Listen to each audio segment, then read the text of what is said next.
ladies and gentlemen, to Tuesday Night Live podcast from the range with your host, John G. Johnson. Hello, guys. It's John, the firearms instructor. Someone give me a thumbs up and tell me you can hear me. Hello, Phil. Nice to see you. Nice to hear from you, my friend. I hope I'm sounding a little better. I've got this blue monitor in my face. I don't want that on tonight. Let's see if I can get that show. There we go. That's a little better. Well, good evening, guys. I hope you're doing wonderful. Miss Johnson, I can hear you. Beautiful. Guppy 8240. You new? I don't know who that is. I haven't seen that before, but that doesn't mean. Jazz Jasmine, thank you very much. We can hear you. I appreciate you being here. As always, thank you. Well, we got a good show for this evening. We're going to talk about shooting with both eyes open. Prior to doing that, I want to wait a little bit and see if we can get some more. D. Marshall, thank you for being here. Appreciate you very much. How's your week been? I hope it's doing wonderful. Oh, okay, Guppy 8240. Yes, but listen a lot. Hey, thank you very much. I appreciate that very much. Are you going to YouTube to listen to that, I suppose? Are you just going back and feeding into those? That's probably good. Or that podcast thing. We've got a couple different podcasts that are coming. I want to get you guys' opinion. We're going to do the Accuracy Hour. I think we're going to do it on Mondays. I really do. I think we're going to do Mondays at 8 o'clock. I'm going to put out a sort of a, what are they called? We're going to test out which day you think it's going to be. A survey. We're going to put a survey through YouTube, which hour you think would be the best. And I thought I did it once before, and a lot of the California people are wanting the later in the day kind of deal because it's hard for them to get to the 5:45 or the 6 o'clock stuff because they're still at work, which I didn't think about being in Southwest Florida. I just assumed that would be a good time. Yes, I remember that. I remember he was in that. Yes, thank you.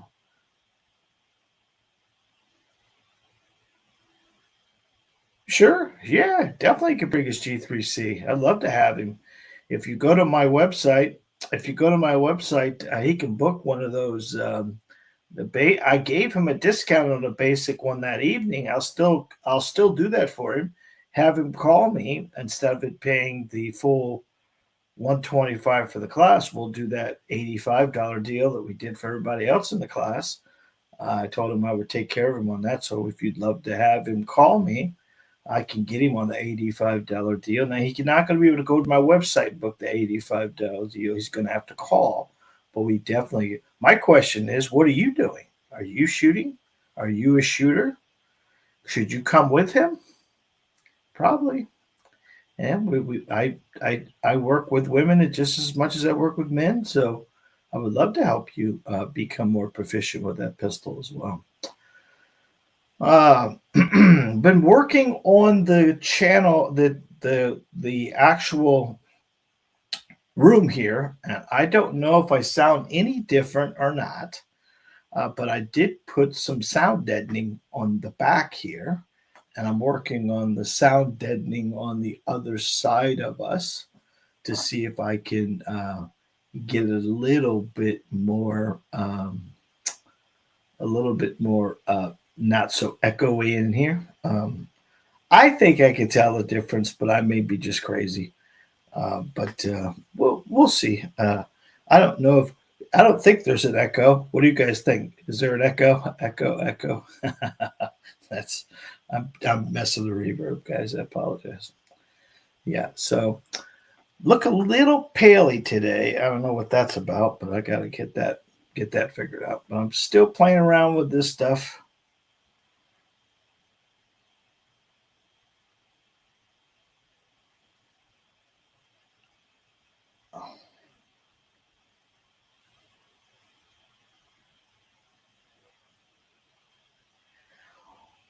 Well, Jazz, I can appreciate you not liking firearms, but if you're going to have a firearm in your home, you should at least know how to load it and unload it. And I will do that for you. I can appreciate where you are on the thing, and I appreciate you being on all these calls every week. Hopefully, we can get you into a factor of, you know, many people look at firearms as a deadly weapon, and most people look at them like that, but really they're just a tool, and the tool needs to be operated. So I believe that if you give me an opportunity, he's probably not the best person to teach you. I know a guy that could teach you pretty well, and I specialize in women all the time. So I could tell you, once you get comfortable, it's part of that deal. Nobody really, when you first start shooting, nobody really likes the firearm because the recoil and the noise and the bang.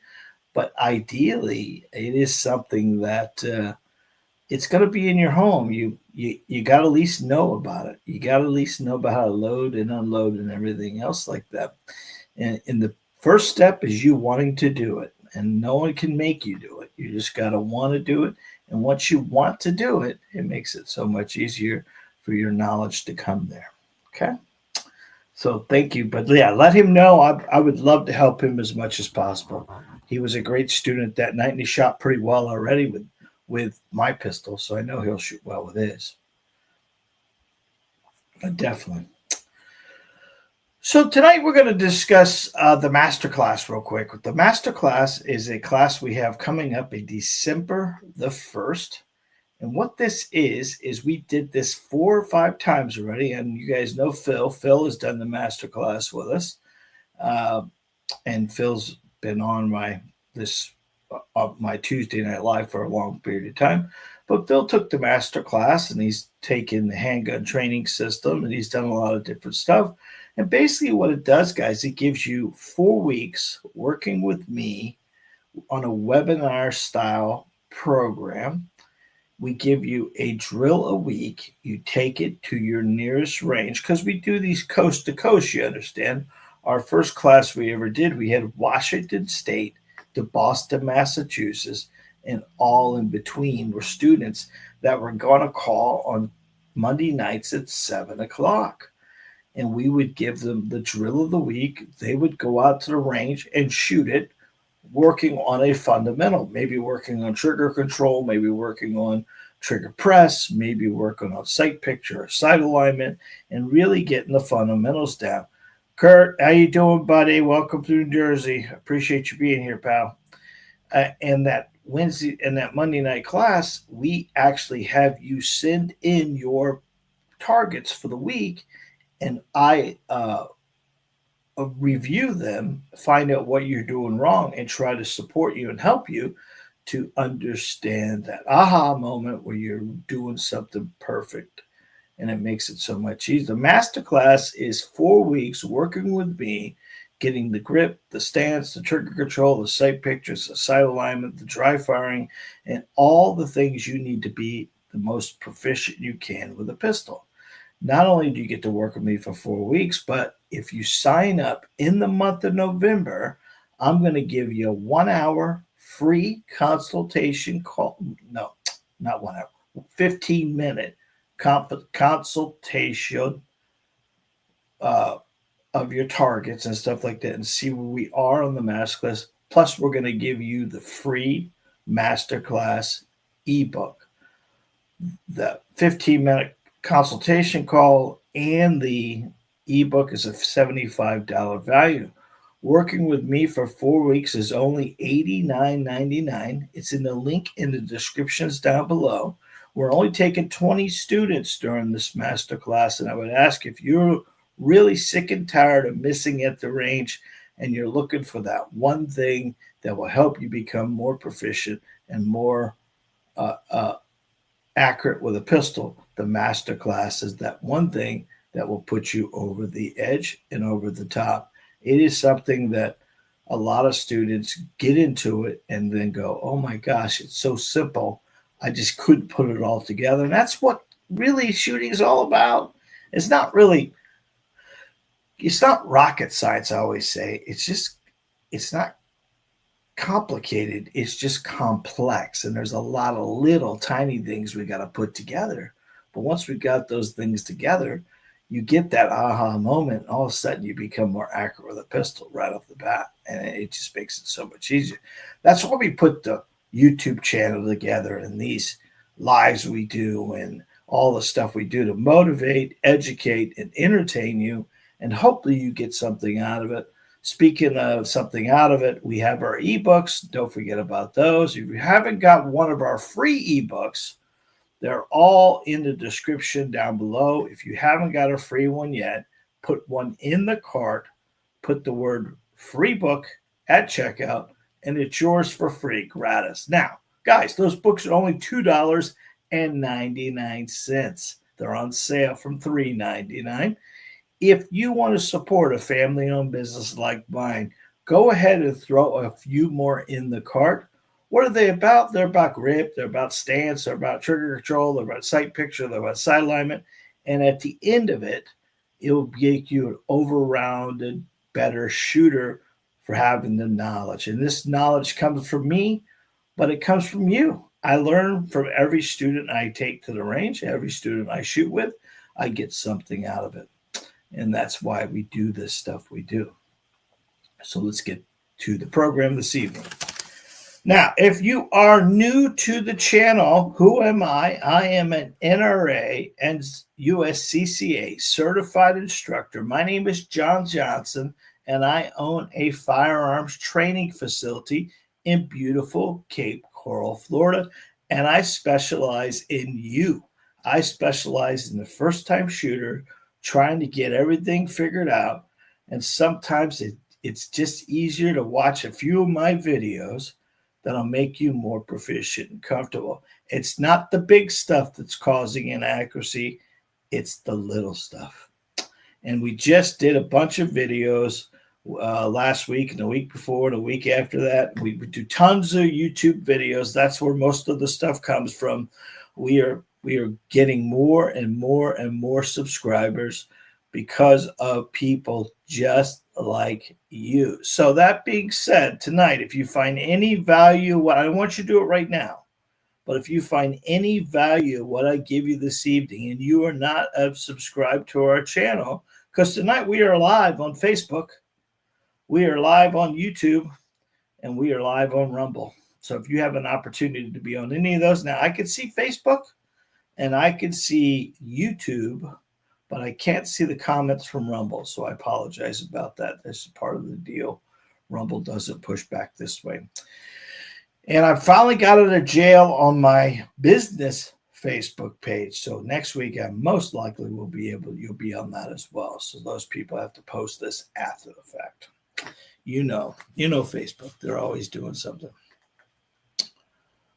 So tonight we're going to talk about shooting with both eyes open. Please comment below and let me know if you're a one-eyer or a two-eyer.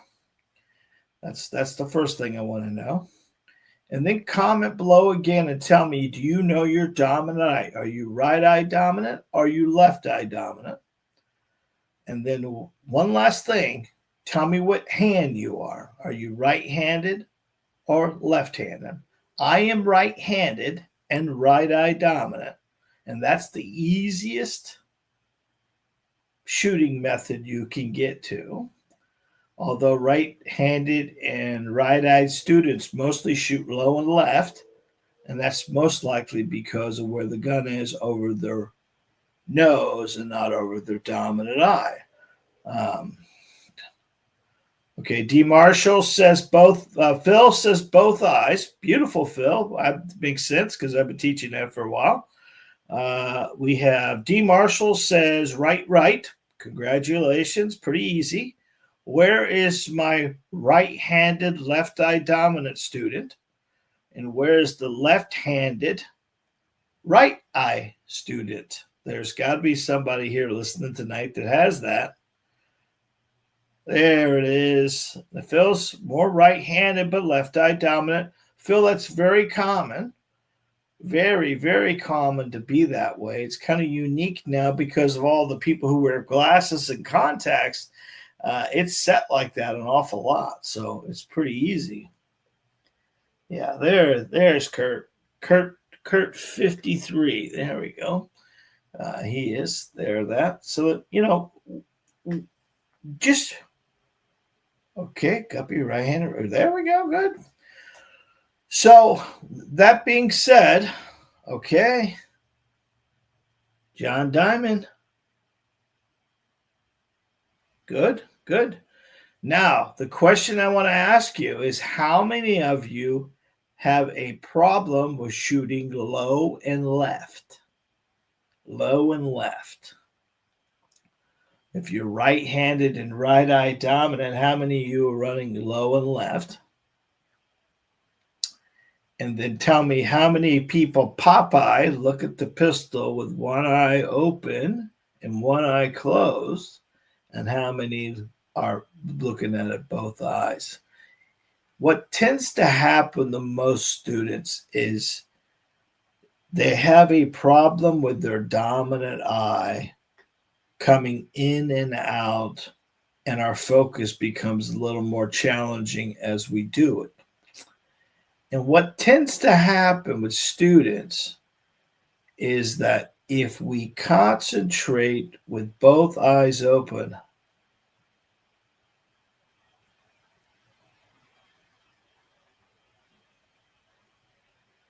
all right, Phil, I'm going to give you the commercial, buddy. Phil says, I did, but I've taken your training, so that is not a factor anymore. Phil's trying to get a gold star. You already got a couple, Phil. You're the bee's knees to me, buddy. You put up with a lot of stuff for me, and we've been working together a long time. So I appreciate you, Phil, very much. Okay, I am getting some weird looks here. I keep going in and out. I think it may be that light up there. So I think it's focusing in and out is what it's doing. D. Marshall, thank you very much. I appreciate you saying that too. All right, so what do you think causes low and left? And Phil, don't answer. Phil, don't answer. But what do you think causes low and left mostly? Do you think it's a trigger problem? Do you think it's a grip problem? Or do you think it's a sighting problem? There's no wrong answer here. Because to be honest with you, it's normally all three at one place or another. But majority of the time, I just did a video today that'll upload probably Wednesday or so. And I proved that low and left comes from grip more than it comes through trigger press. And a lot of people would think trigger control because that is the, if you really think about when you hold on to a pistol, you know what, guys? Last week I was looking for that yellow pistol. I could not find it all over the place. I was looking. It was underneath my chair. I'm on wheels. So how would I not look underneath my chair? That's how silly I am. But let me show you here real quick.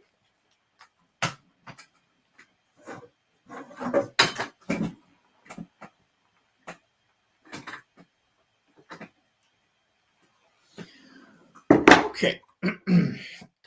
So the deal is, when you're grabbing a whole rubber gun, guys, we're going to point it at the camera, but technically there's no bullets in this. There's no barrel in it, but we're going to show you it. So what tends to happen is when you have the weapon up here in your hand and you roll your other hand here and you bring it here and you were to slam the trigger, slamming the trigger most of the time causes the low factor. Where the grip comes in is when you're not getting the same torque on both sides of the firearm. And that's just kind of what tends to happen. We push it off to low and left because we're over torquing or torquing harder than we should. And a lot of students get a little carried away or get a little excited and get anticipation. And anticipation comes from grip and a lot of different stuff. trigger will cause it.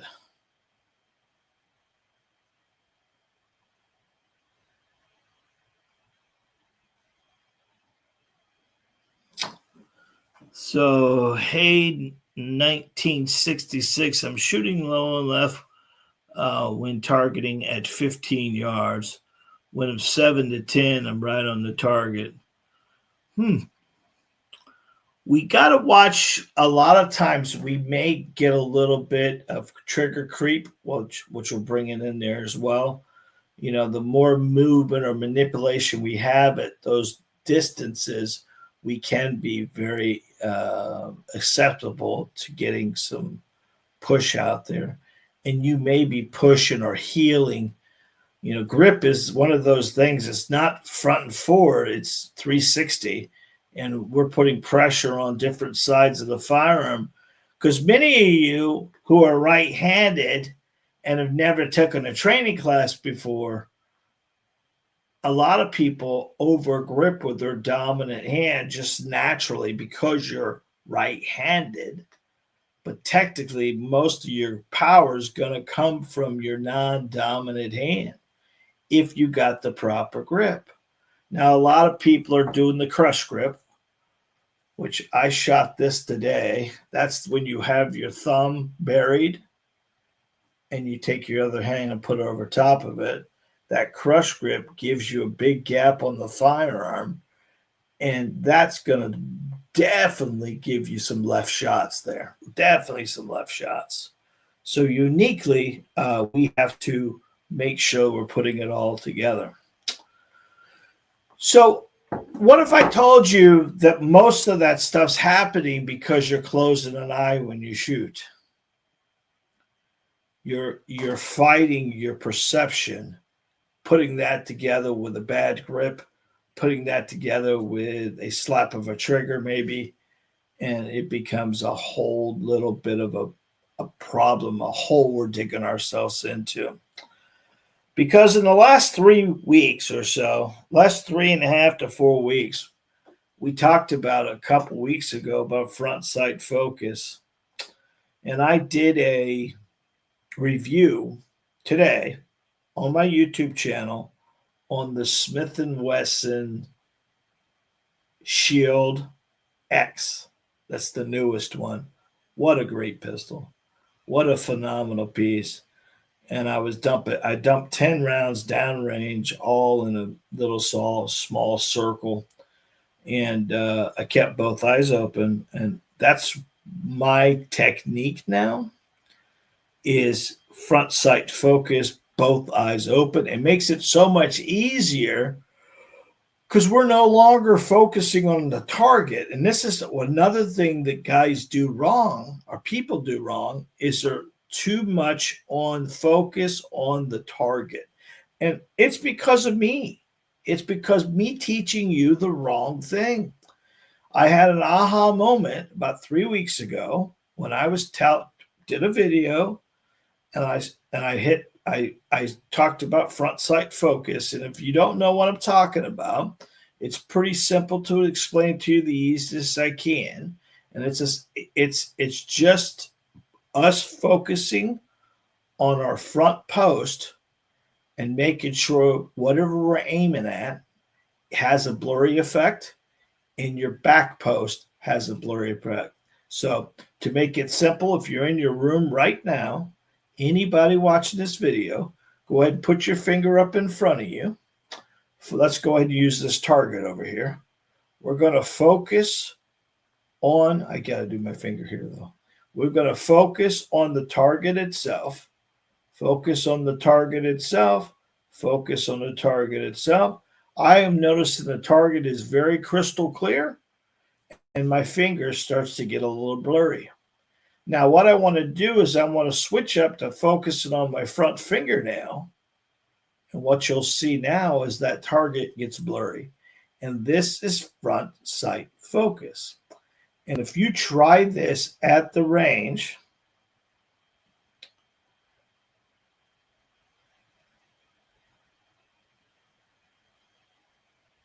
Yeah, red dots, you gotta shoot with both eyes open. You can't close an eye with a red dot. The sighting system will be off. We sight those in with both eyes open. The only difference really with a red dot than front sight focus is it's in reverse. The red dot, you focus on the target, you focus on the target, you focus on the target, and then let the dot float. Too many people someone who's closing an eye to use a red dot are using the dot as the aiming device and not their eyes. Your eyes are your aiming devices, and they always have been our aiming devices. We just need to make sure that sometimes we fight in our brain about which eye should we use, kind of deal. And I'm a bow hunter, and we use a peep sight on all of our bows, and you naturally shoot with both eyes open with a bow, and you naturally shoot with both eyes open with a shotgun for skeet and things like that. It's just the handguns and some rifles become a little challenging, especially with a scope or an optic, to keep both eyes open. They fight each other very much. But red dots, 100%, you got to keep both eyes open, or you're going to run into a real challenge on being consistent and being consistently accurate with. Keep in mind, a red dot on a pistol is not for bullseyes. It's for quick acquisition. It's actually, if you take the 8-inch paper plate and bring it down into a third of that, 6-inch paper plate or less, it makes it so much easier for you to it makes it so much easier for you to acquisition a quick firing shot. That's why 90% of the police force and the military are all going those Koas from Glock with the red dots on them. My only problem with the red dot situation is if you came to me today and you shot low and left, and you adjusted your sight to low and left, right? You adjusted your sight to low and left. At that point in time, is that sighted properly, or is it sighted to your crutch? And here's my problem with the accreditation of the military and the police force and everything else like that. These guys that have these guns that are sighted for them, let's say, for instance, I had a guy that fell and my gun went inactive or broke down or something happened to it. Now I have to take my buddy's gun and use it. Well, it's not sighted in for me, it's sighted in for him. And it may not be that big of a deal. It may only be off just a little bit, but off just a little bit at the gun is a whole 1.5 to 2 foot off on out there at 20 to 25 to 30 feet or 40 feet or 50 feet or 60 feet. So that's kind of my only thing. I'm not against red dots. I think if you're going to own a red dot gun, you need to have a gun just like it with iron sights. Because everyone says, well, you could co-witness with the one versus the other. You can't. If there's no back mark on there and you don't have high sights on the gun, you're not co-witness. Now, do I need sights on a pistol? Do you need sights on a pistol to aim it? Absolutely not. Sights are a convenience. They have always been a convenience. In a real form of shooting, most of us are point shooting. We've been point shooting our whole life, guys. We go bang, bang. That's going to go exactly where we're pointing it. And that's kind of what we think about a pistol, especially in a defensive situation.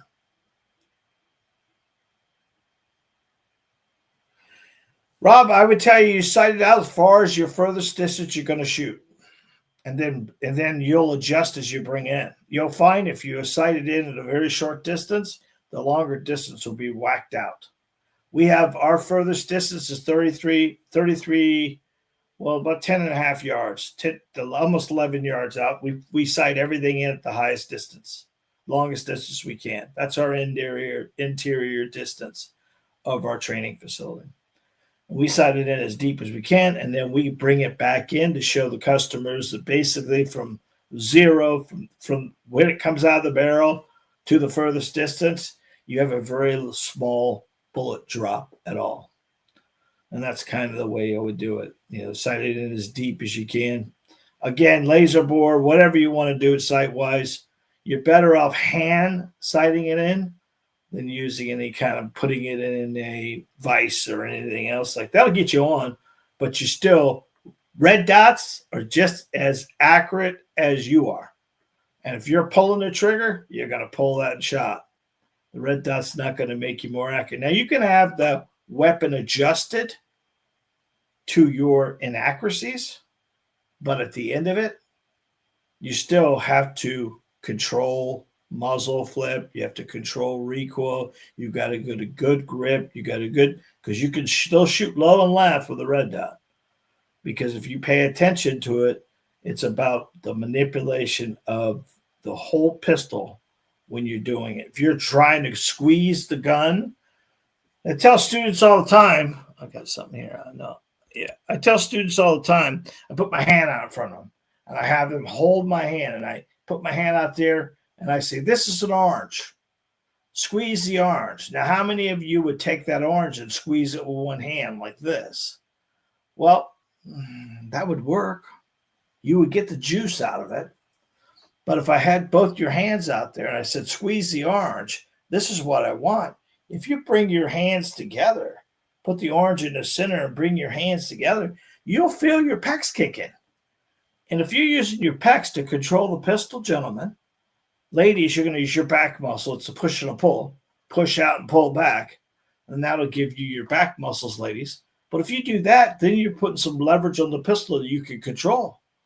When you're grabbing the pistol like you're grabbing a piece of a tube of toothpaste and squeezing it hard, that's not the way to control a pistol. You know, over stimulation or over gripping of the pistol causes inaccuracy. Under gripping of the pistol causes inaccuracy. It's a fine line between all of them. All right. So why is shooting with both eyes open important? There's a lot of the reasons why. There could be safety, you know, being able to see your targets and see what's out there. It gives you more field of view. It gives you the ability to get that full focus that you need sometimes, especially in low light conditions. When the average gunfight happens at 3 o'clock in the morning and you're sitting outside in a parking garage with very low lights, and now you're going to have to close an eye to shoot the bad guy, guess what? You're not going to do that. Now you've been practicing your whole life shooting with one eye closed. Your accuracy is going to weigh at that point in time. And you will not be confident to know that if the bad guy's there, the bullet's going to impact him and nobody else. And there's our challenge of shooting with one eye closed. It's a very unlikely situation at 2 o'clock in the morning when you hear the front door bust open that you're going to run out of your bedroom in the Popeye effect with one eye closed shooting at the bad guy. You most likely have both eyes open and letting it fly. Now, obviously, when you watch any of the videos on YouTube of cops interacting with bad guys, majority of the time, they're not using their sights to begin with. They're just putting rounds down range. And that's most likely what you would do. But we need to build this muscle memory down to a science, because when it comes down to it, we're not going to have time to get the old book out, go to page 16, and remind you what I said about that night that's going to happen. You just got to work it out your own, work your system the best you can. One of the things that we want to make sure of is how do we get to both eyes open? I don't remember how many of you said you shoot with, I know Phil said he shot with both eyes open, but how many of you spend the time to try to shoot the weapon with your non-dominant hand? This is very important for us to practice these things, because in real form, in real situations, when they start talking to people who've been in gunfights, a lot of people lose their dominant hand. They take a bullet, they take shrapnel, they take something that hits them, and they cannot use their dominant hand to rack a slide or pull a trigger or hold on to the gun. They may take a bullet to the hand, and you got to be able to do all the other stuff you need to do, like racking the slide, or pulling the trigger.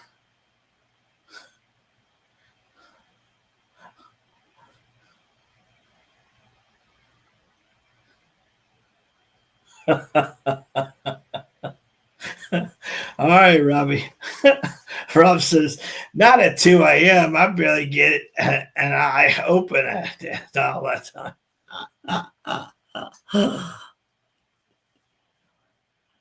Ah, he did today on his birthday. There we go, buddy. Nice, John. Yeah, so shooting with both eyes open helps that out tremendously because, when I shoot a weapon with my dominant hand, my dominant eye, that's great. But when I switch over to my non dominant hand, I have to use my non dominant eye. And that's kind of what playing back and forth on both eyes. Now, my oldest boy, Johnny Johnson, is left handed. Now, in my wife's side, her real father's dad was named Lefty, and he was a left-handed person. I think that's where it came from because there's no lefters in my side of the family, but it's definitely left. And Johnny does a lot of ambidextrous stuff. He bowls left-handed. He bowls right-handed. He eats left-handed. He draws right-handed and left-handed. He's done a lot of stuff in the world of things, and he does a lot of stuff. And he used to shoot right-handed until he started getting his ass kicked by his brother. And Johnny wasn't having none of that. So he switched over to shooting left-handed, and he's a pretty damn good shot left-handed. And he keeps his both eyes open and all the stuff like that. He doesn't shoot as much as he used to, but he was part of the team over there, and he was helping me with a YouTube channel getting off the ground and all that stuff. Now he has his own channel. He has his own art channel, and I'll give him a shout out here in a few seconds here. But John J. Art on YouTube, if you want to check him out, John J. Art, and he does a lot of cool stuff, and I'm pretty proud of him. He's got some classes he's doing, and he does that paint and sip stuff, and he does watercolors and all kinds of stuff. So John J. Art on YouTube, he's awesome.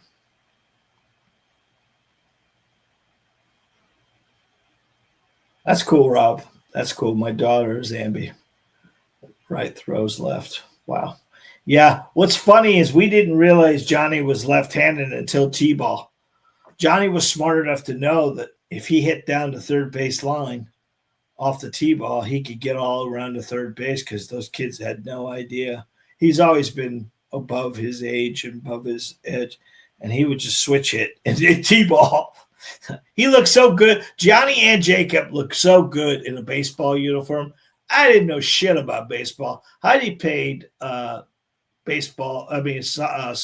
in school, but they got hit by the pitching machine there, and that was it. Johnny was done with that, so I ain't getting hit by that ball, and he definitely got out of that and got back. He got into soccer. When you're using both eyes open, you're going to keep your perception, your night perception as well. That's one of the things that a lot of people are thinking. I don't understand these movies where people are walking around these dark ass rooms with their light switch right over there. But you get your depth perception, you get your peripheral vision too. You can see on both sides.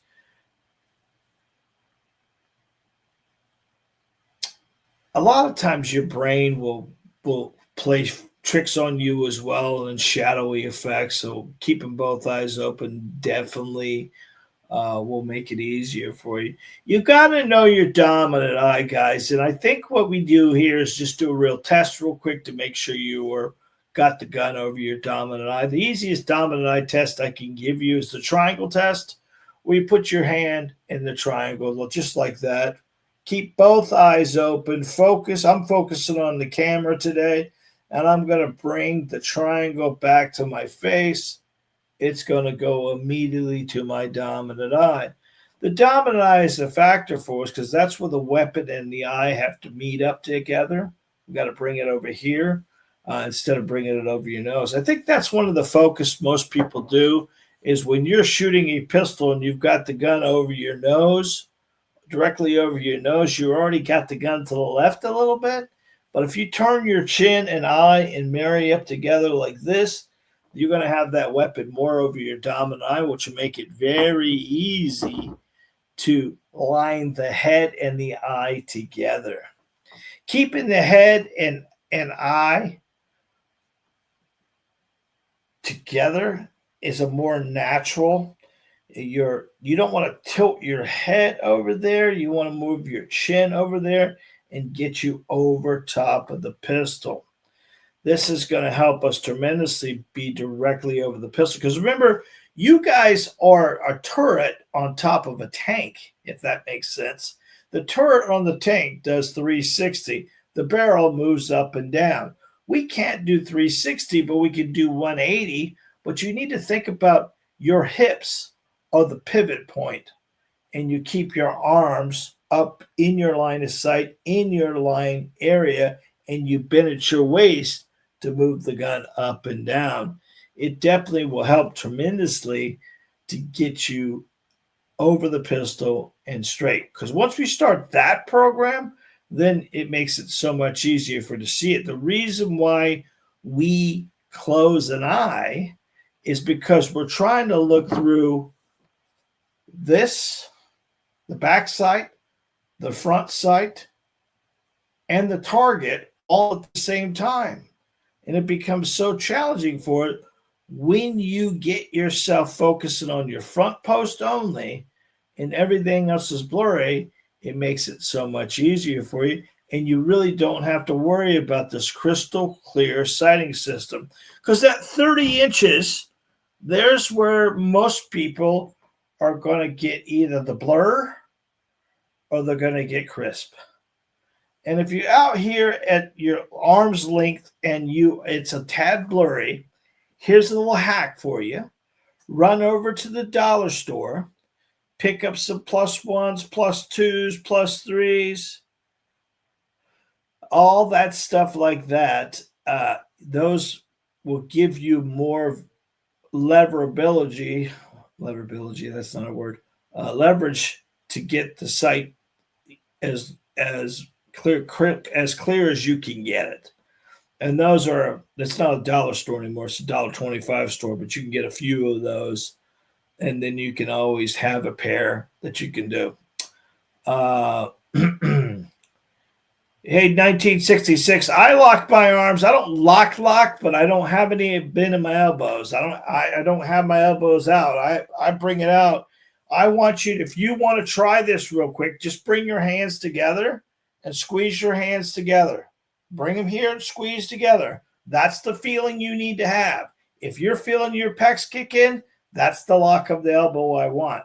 I don't want hyperextension of the elbows, but I want to be able to get the elbows together, because if I put a orange or a tennis ball between your two hands, I want you to be able to squeeze that tennis ball together and you'll feel your pecs kick in, Hade.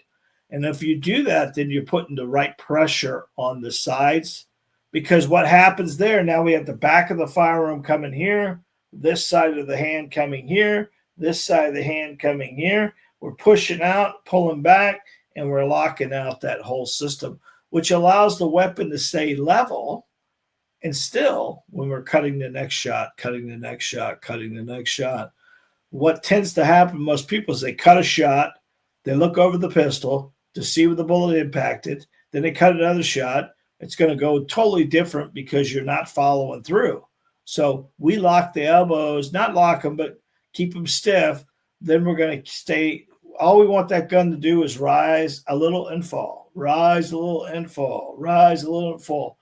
What tends to have most people is they get excited and pull and drop the front post. No front post drop.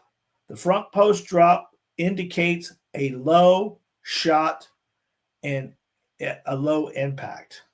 When you have it up here in front of you and you're dropping your shots, or you're up here and you cut the shot, it rises, and then you take your head to look over the pistol, all that's going to be low shots.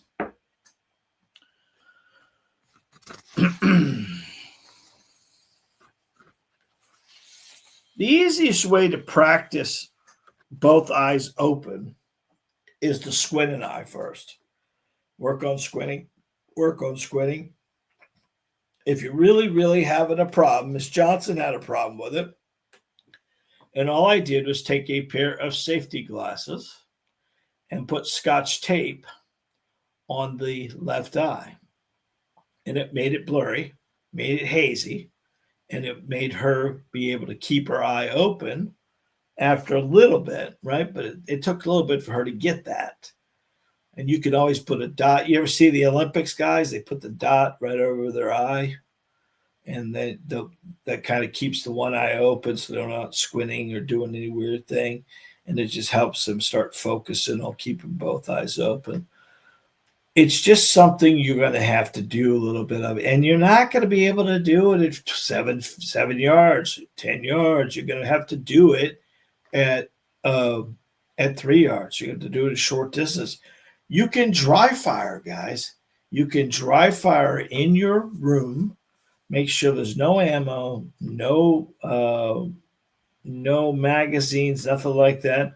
And just try to work on visualizing your sight system. Find that focus point that's going to work for you. Keep both eyes open and slowly press that trigger back until you hear the click. And the more you do that, that's why we've been really focusing. We started this when the first masterclass of having guys dry fire before they live fire. How many of you, besides Phil, how many of you are doing dry firing before you live fire? How many are putting, if you're going to do 5 shots, you want to do 5 live and 5 dead? This is going to really benefit you, because then once you get a good solid 10 or 12 dry fires down, when that first trigger press comes through, it's so much easier for you. You can almost feel a crappy shot when you get hurried or rushed. I know when I miss a shot, I can almost tell you exactly what I did wrong. There is no guessing. Well, I didn't do something right there. No, I knew. I drifted my finger. There we go. That's good. Yeah, the dry firing is so much, but you got to remember there's dry firing and then there is the waste. You know, this guy's dry firing, but they're not really getting anything out. You should, if you did 10 good, solid dry fires, those should be fatiguing. Those should be as challenging as keeping a gun still.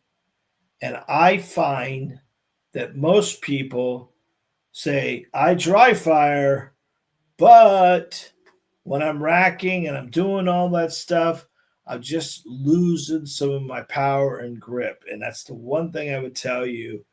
The more you really drive your chest muscles and work that trigger press down to a science, it's almost mentally fatiguing to keep that gun as still as possible. Yeah,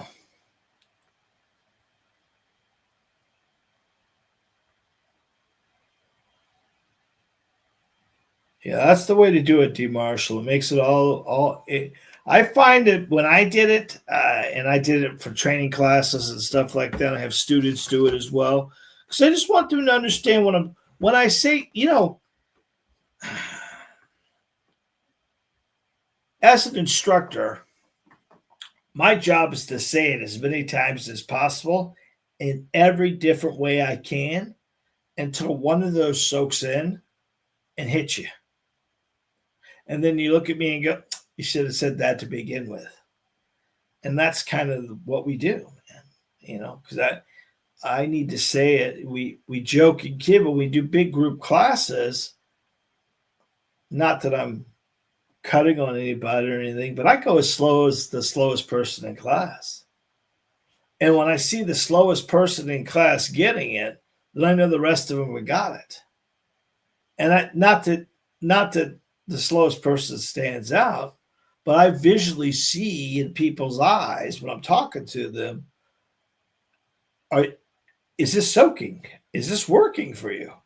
Are you understanding what I'm saying? Because I try not to talk over people. I try not to talk above them, but sometimes even I say stuff that I need to dumb down even more. And I'm a North Fort Myers redneck. You know what I mean? I don't really. I'm not college. Like I'm not college educated when it comes to that stuff. But I try to bring it. I try to dumb it down as much as possible because it's easier to consume that way. It's easier to consume. So dry firing is so important, but you can use it to help you with both eyes open. Because there are people who are shooting today that shut their eyes every time the gun fires. And that's just the natural progression of being new to shooting. You can see when students are a little nervous and they dip their head when they shoot or they do some kind of get out of the way of it. They don't want that casing hitting them. And we got to kind of wrestle that through them. That's kind of one of those deals. So there's a couple drills I can give you that will make you understand and keep your eyes open on all of them. And one of the best ones is the white drill. And the white drill is just a white wall. The white wall out in front of you. Everyone has one in their bedroom or somewhere there's a white wall that you can work on. And your job is to rack it, put it up on the white wall, look at your sight system, focus on your sight system, focus on a spot, a dot, a sticky note, a postage stamp, whatever it is. I want you to focus on that. Then I want you to bring the gun up in your line of sight, and I want you to slowly press that trigger and watch that front post and make sure it does not wiggle. It does not flinch. It does not hesitate. And that would help tremendously you getting that trigger press back, because what we're trying to do is work on a decent trigger press. We want to take the slack out of the trigger. We need to get it back to a certain point, and we know sooner or later where your body is bracing for the impact. What does that mean? Well, it's bracing for the gun to go bang. And why you want to dry fire when you're working on any drill is because majority of the time people don't do that. So every time you touch the firearm, this thing is going to go bang. And we build a habit from the monster that's inside of us to flinch every time we shoot the pistol. So that 5 live, 5 dead ball and dummy drill, that's a good drill too, because you get your buddy to load your magazines. He puts 4 rounds in. He puts a dummy round somewhere in between those 4 rounds and lets you put it out in front of you and cut those shots as you go. And then you'll know, I know, I did it in a video a couple of days ago, a week ago. I don't remember now. They all go together after a while. And Jacob loaded my magazines on one, and I ranked the shit out of that gun. And, and I knew there was a dummy round somewhere in that thing. I knew. But, we all do it. We all get excited. We all get anticipation. It's part of the deal. So to work on keeping both eyes open, here's the factors we need to stay with. We need to make sure that we are keeping both eyes open. You want to work at the shortest distance you can. We do a lot of stuff at our range at 3 yards because of the cameras, and we're doing videos, and we have one of our lanes is what we consider our studio. It's lighted, it's set, it's got the cameras, it's got the mic, it's got all that stuff, so it's pretty easy there. Uh, what you want to do is white piece of paper,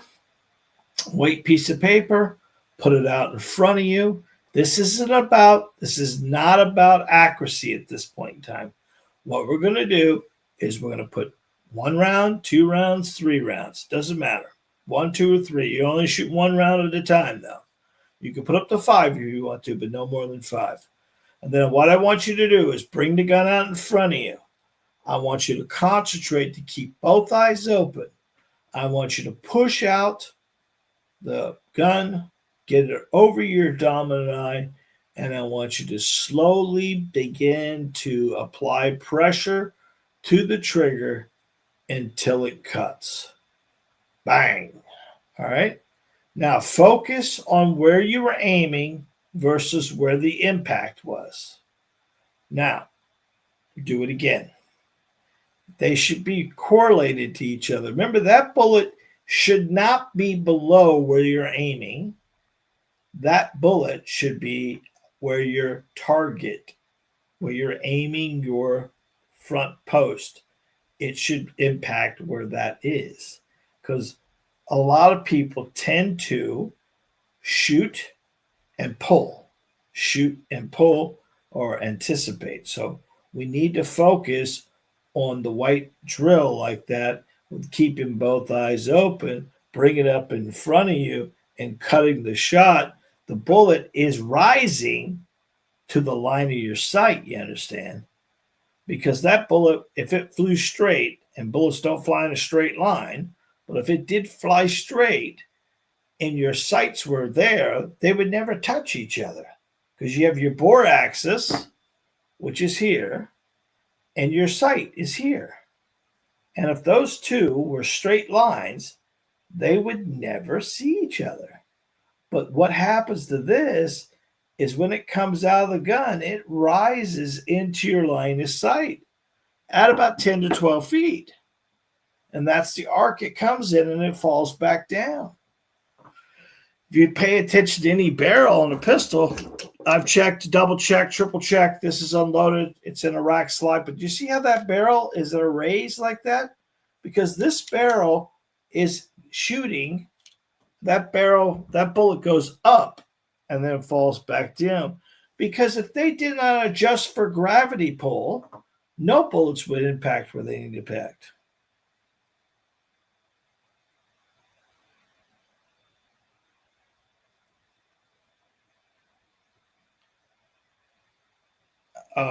Yeah, Rob, I catch myself all the time doing that, squinting. I tend to do it. It was a funny thing years ago.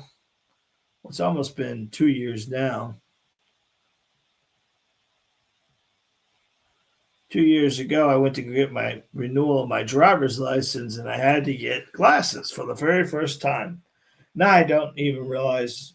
I forget sometimes I got them on, to be honest with you.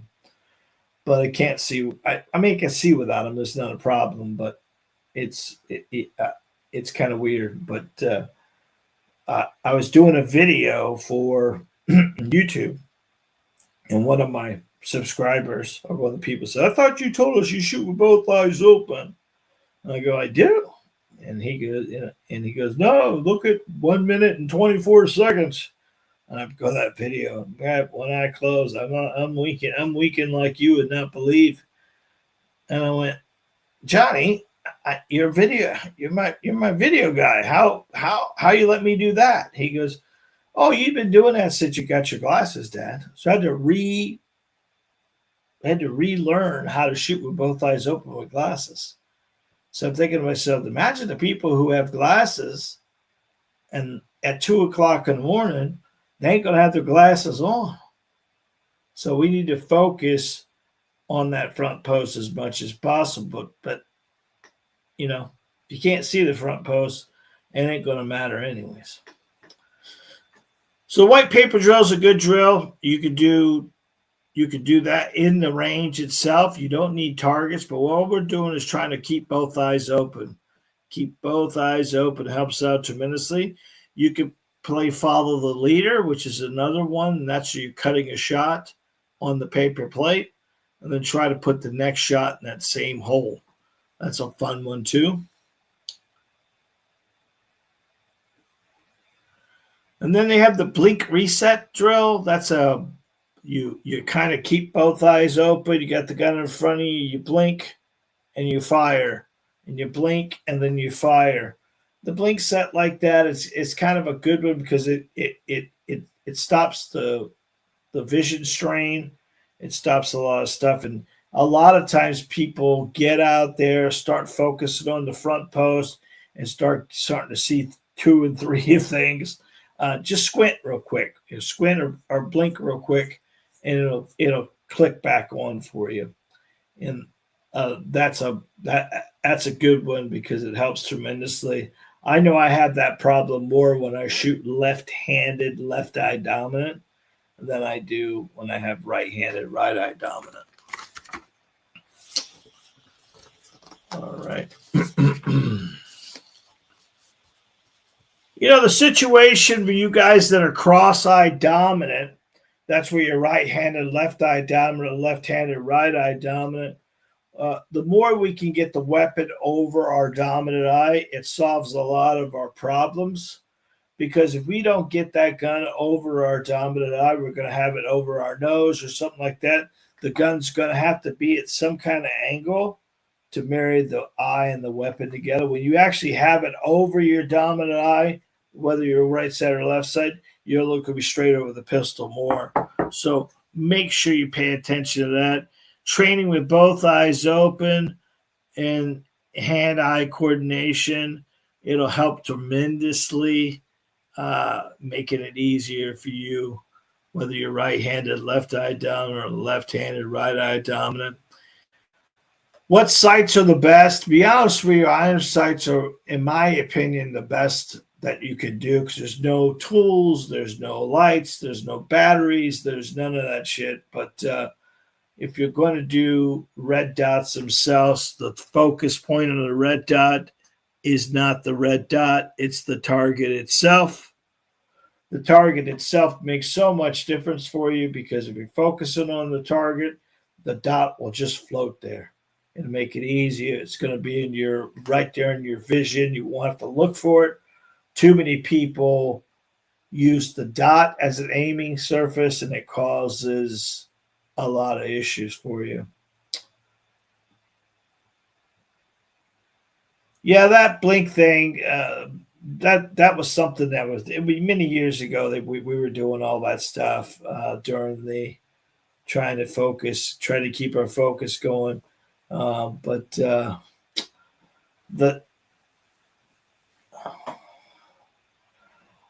other reason why you lose the dot more than anything, Rob, is most likely the dot's a little off your nose and not over your eye.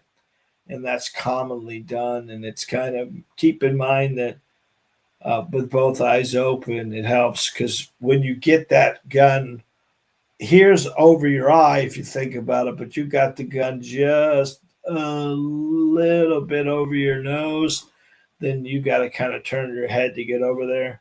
You're going to be naturally through it.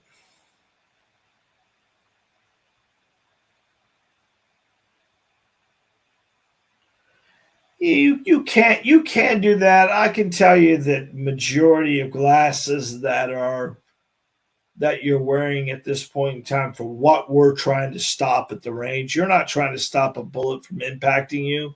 You're trying to stop casings from hitting you in the retina.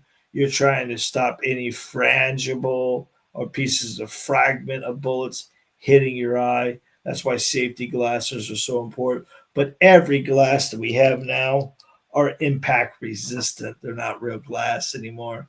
So going out and spending money on prescription safety glasses, if you're shooting a shitload, would not hurt your feelings. But the glasses that you have on your face are going to work for you.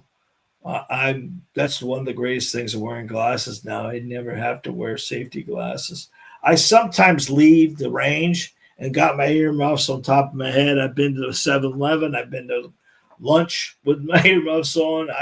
I don't even feel them up there anymore. I have to always go up and feel my head to make sure that I don't have them on.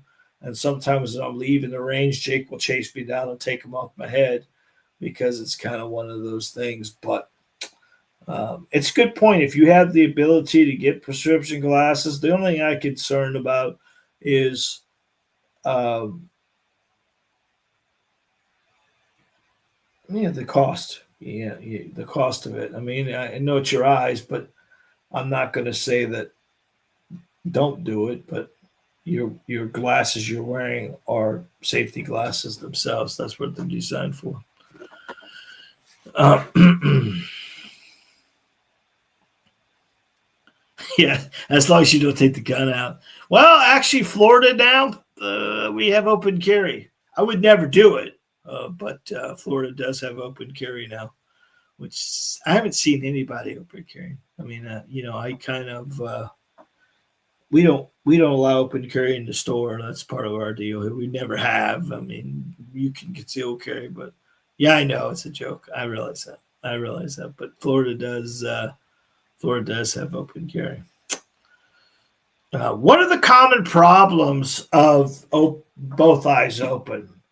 Double images, ghosting.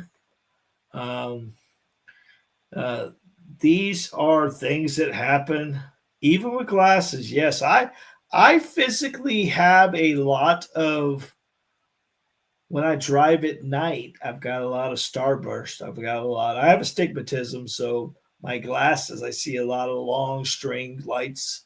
It kind of freaks me out a little bit. I don't like it, but I don't want to drive without them. I have that thing on my license.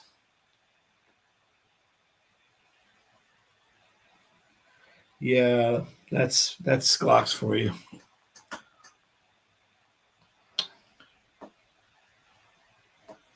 Ghosting and double images, that's a blink thing you could do. You can squint one eye, get it back.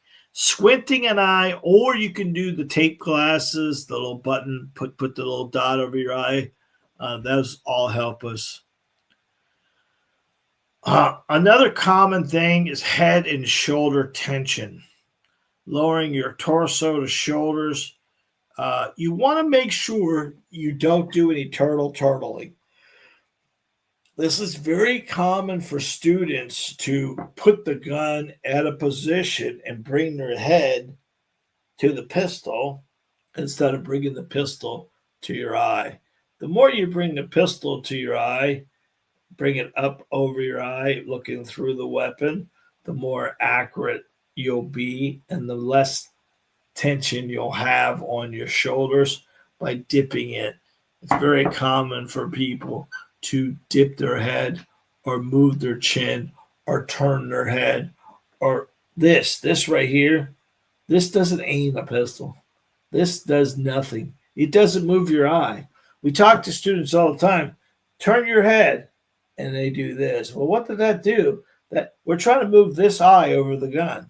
If I bring this and I bring it here, I'm not bringing that eye over the gun. I'm just doing some weird thing. So if I turn my chin, see how that now goes over top of the pistol? That's what we're trying to do. We're moving our chin over to the weapon. This is the same thing about firing an AR-15. If you got a rifle at the store and you're dipping your head down to it, that's not helping tremendously. You want to make sure your nose is over that barrel. And the more that your nose is over that barrel, that puts you over the center of the barrel, the more chances are you're going to be accurate with the rifle as well. And then what a lot of times people do is they get speed kills. Speed kills accuracy. You need to slow down. You need to press that trigger. If you want to do anything this week to better your accuracy without doing any of this shit I'm telling you today, I need you to get to the range and I need you to do 10 dry fires and 10 live fires. And when you do your 10 live fires, I want you to do 10 trigger press. And that is take the trigger back, bring it back as slow as you can. And I want you to spell the word press, Press. And then somewhere between that first S and the second S, that gun should cut. You're applying enough pressure to take the slack back and cut the shots.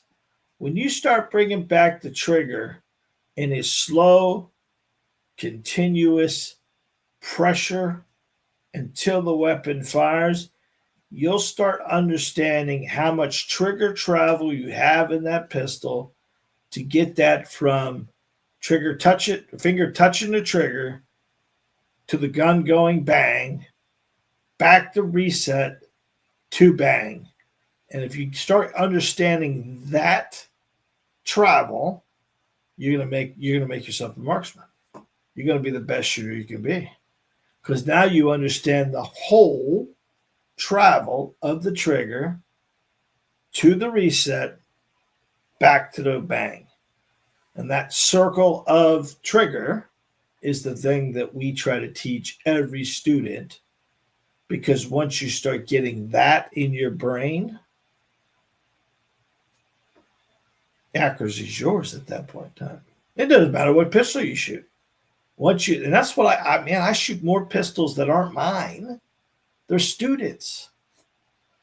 And I shoot Glocks and Smiths and Tauruses and Rugers and Canics and CZs and some of those fake Glocks, whatever those are called, daggers, and those ones from Palmetto State, all those things like that. I've shot so many different pistols, high points, just all kinds, and each one just a little bit different. Just a little bit different trigger control, but each one of them will shoot fine. But you gotta get that trigger science down. And once you got that trigger science down, it makes it pretty simple for you. What problems do you guys have with shooting with both eyes open? Or have you even tried it before? I think it's going to be a little challenging for most students to start out with, but you can see the big value of keeping both eyes open. This is sort of like the loader. I did a short a while back, teaching people how to load a magazine. You'll be surprised how many I got one short that's got over almost 1 million views on a short on how to load a magazine. Loading a magazine for most people is a challenge. It's very, very challenging for them because no one's taught them how to do it properly. It's not about pushing down the original bullet. It's about using the leverage of the bullet you've got to press down. I've showed that to them. But that system of using a loader at the range, it's good. But technically, if you're having to use a loader at the range, you're putting too many rounds in the gun, if that makes sense. Because the first 5 are the most important. The loader is for taking the magazine home and putting the 15 rounds at the house. I got Smith & Wesson Equalizer that has a 15-round magazine. That Shield X today that I shot has a 15-round magazine. And I was able to put 15 rounds in that mag. They were a little, 8 through 15 were a little challenge because that's still a stiff mag. But it's okay to use a loader when you have to do that. But when you're only putting 5 rounds in the gun, you got to do it with your fingers. And if you got a weapon you can't load with your fingers, then you got the wrong gun. If you can't load a magazine in a situation and you're not, this is the problem we run into all the time. I can learn to do it. No, I can't because we're not in high stress. I can walk up to 600 pounds. I'm never going to be able to lift it. There's certain things you can't do. And loading a magazine with a loader, there's no shame in doing that if that's what you have to do. But you damn well better have that loader everywhere you go. It's like a crutch. If you got to use the crutches to get from room to A to room to B, my mom had a walker, and she'd leave her walker someplace and get somewhere, and then she'd get fatigued, and now her walker's across the room. I said, Mommy, you got to take this walker everywhere you go. The walker's not for when you feel good. The walker's when you feel bad. The loader's not for when you can load it. The loader's when you can't load it. So if you're at the range and you can load it with your hands. You don't put 5 in it. When you're at home, then use the loader to load it up for the fight, for the 15 rounds. All these little things that people do to benefit themselves, it's important, but you got to make sure that you can do everything yourself. So just take your time with that both eyes open. It makes so much difference for you because it's something that you can really, really see the focus and how it's going to help you. I see too many people in the back of the range there looking like Popeye in the back. In the realm of things, they're still shooting in the wrong direction. Yeah, I know, buddy. D. Marshall says 15-round mag in California. It's like finding a unicorn. Yep.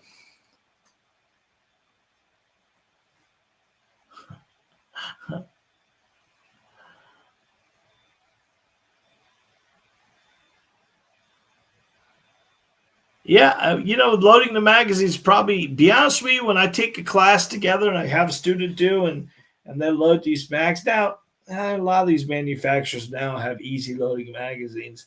They've changed the spring assemblies an awful lot. Glock used to be a real tough mag to load, but now, hey, Mark, how you doing, buddy? Glad you're here. But uniquely now, that Shield X today, that mag is totally different. That's an easy load mag. It ain't an easy like with the cheater bar on it, but it's super easy mag to load, and it's totally different than anything they put out so far. So it's pretty awesome.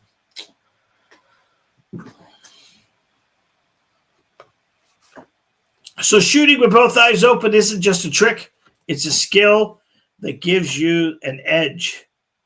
Most shooters never develop it, and it's something now that you guys know you need to work on. Because if you don't work on it, when shit hits the fan, and you need to be really doing it, you can naturally feel comfortable doing it. It's almost like once you start it, you realize, why the hell all that years did I close an eye when I didn't have to? It starts slow. You got to go slow. You got to get the system. You got to get the effect. And then you got to run that for as long as you can and start focusing on that front post. If you start focusing, front sight focus, it dramatically will help you with just getting the focus on the front post and making sure everything else is blurry. That tremendously helps a lot of students get to both eyes open. Try some of those drills I told you about, Drew, that dry firing stuff. Work on a slow, continuous press.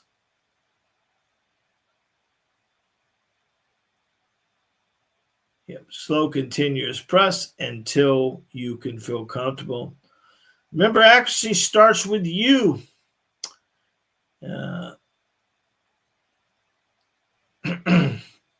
If you found any of these drills helpful, we do this stuff all the time through the masterclass. That's coming up December the 1st. And we'd love to help you guys out with that masterclass as well. What we do there is we get you to feel comfortable.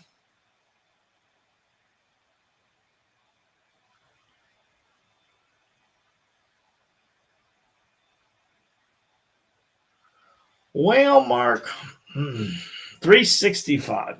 Well, I can tell you I shoot it well. I don't like it, though. I don't like it because it has plastic internals. I've shot the X, I shot the little small, I shot the micro. When you engage a trigger, any kind of weapon, whether it be Glock, Smith, Taurus, or Ruger, you feel when you shoot the firing pin, it goes clunk. It makes a click noise. That is a metal firing pin hitting something. When you shoot a 365, and keep in mind, if you're talking, Mark, about the 320 versus the 365, there has never been a confirmed 365 problem like the 320 has. That's been a given.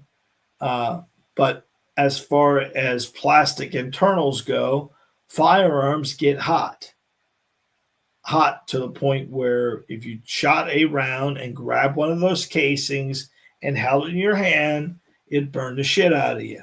So they get very hot. So imagine putting 150 rounds through plastic internals. What do you think could happen down the road? I have a hard on for SIG because of what they did early in the years ago, when they tried to get us to sell the 320 when they didn't have a problem, but they wouldn't let us return them due to the fact that there wasn't a recall, and they want us to sell the gun to the student and let the student turn them in for a free trigger upgrade. And at that point, I wasn't the owner of the store at the time, but my boss at that point in time was not happy about that, and we no longer brought 320s into the store or any SIG in the store at that point in time, due to the fact that they had a poor. They just beta tested with customers, and I thought it was kind of weird. I've never seen any other company send out product that they knew was going to not work.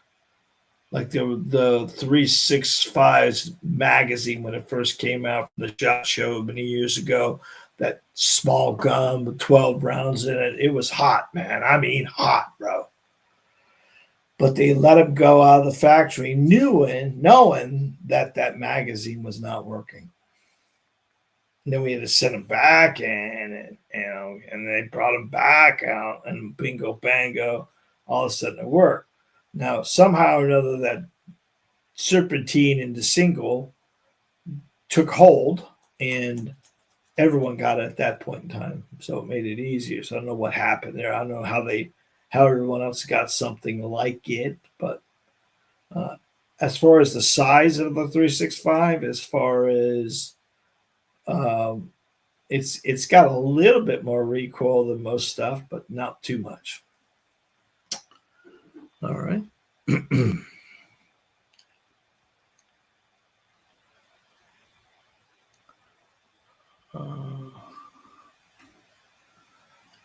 Well, the grip itself on that product is small. I mean, it's probably one of the smallest frame styles that you can have. I mean, that was the whole concept of those micros to begin with. They were half pocket, half holster. They were designed for that small gun. But keep in mind what else was there at that point in time? There was the Shield from Smith and Wesson. There was Ruger's make off their LC9S. There was the 43, the 42 from Glock, and there was hardly anything else. So they were filling a need real quick there. But it just got a little, it just got, and then they came out and they didn't. You got to make sure that you're getting your whole hand on the gun, though. That's the key thing. You start adding grips and things like that. If you're having grip problems, you're just taking away from the grip, not putting it on there.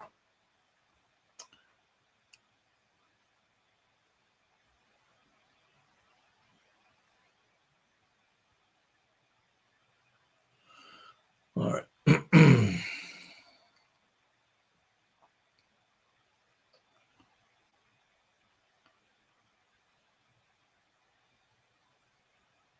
All right, guys. So it's it's getting late here, and I've kind of got to the end of the thing here. I appreciate each and every one of you being on. We had a great night tonight. 13 of you guys on here the whole time. That's I think that's a record for us. We appreciate everyone that's been on here this evening. Go back up and say good night to each person. Phil, thank you very much. Jazz, thank you. Guppy, D. Marshall, Kurt Richards, thank you. Hey, 1966, John Diamond, thank you.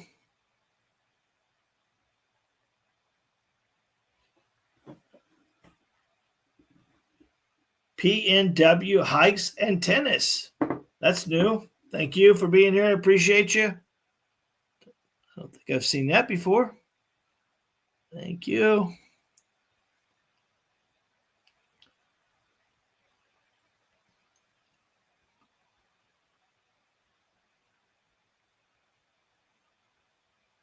Beautiful. Great group tonight. So one last thing. B Mark, thank you very much. It's a new one there.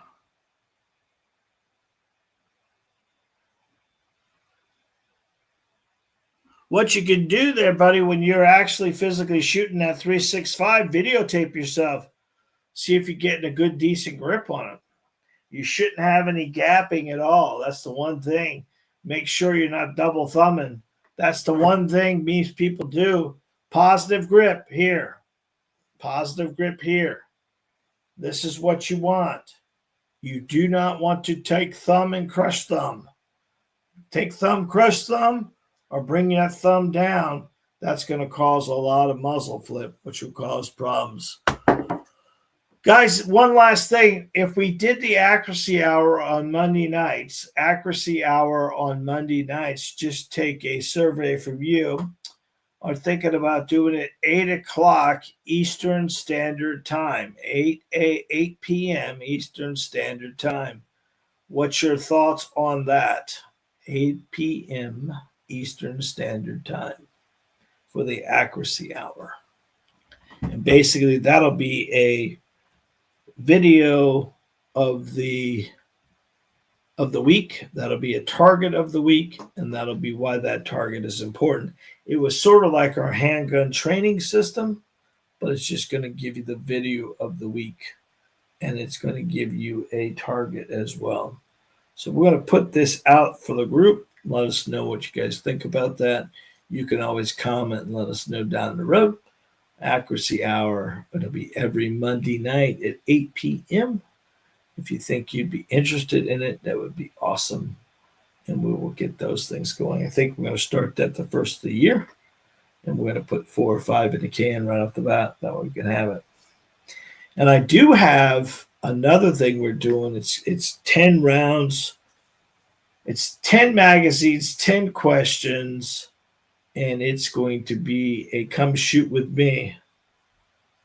Come shoot. Thanks, Phil. Come shoot with me. And this is community people in the area. I've got a pretty cool group. The very first group, I've got a musician I've known for a long time who's played for a lot of bands, country music. I've got an old defensive coordinator coach that was with the Denver Broncos last year, and he's been with the New Orleans Saints, Mike Westhoff. He's going to do it with us. I've got a lady who owns a restaurant in town, and we're just going to ask him 12 questions and want to shoot with him as well. So it's going to be kind of a fun little deal. I think it's going to be kind of neat. Those are going to be sort of podcasty, but we can't shoot live, basically. So that's going to be a recorded podcast that we're going to put out once a week and everything else like that. So that's coming up too. So we're doing a lot of different stuff. I think this is going to be kind of cool.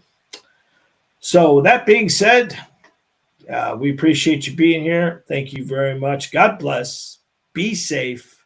And remember, you are your first line defense.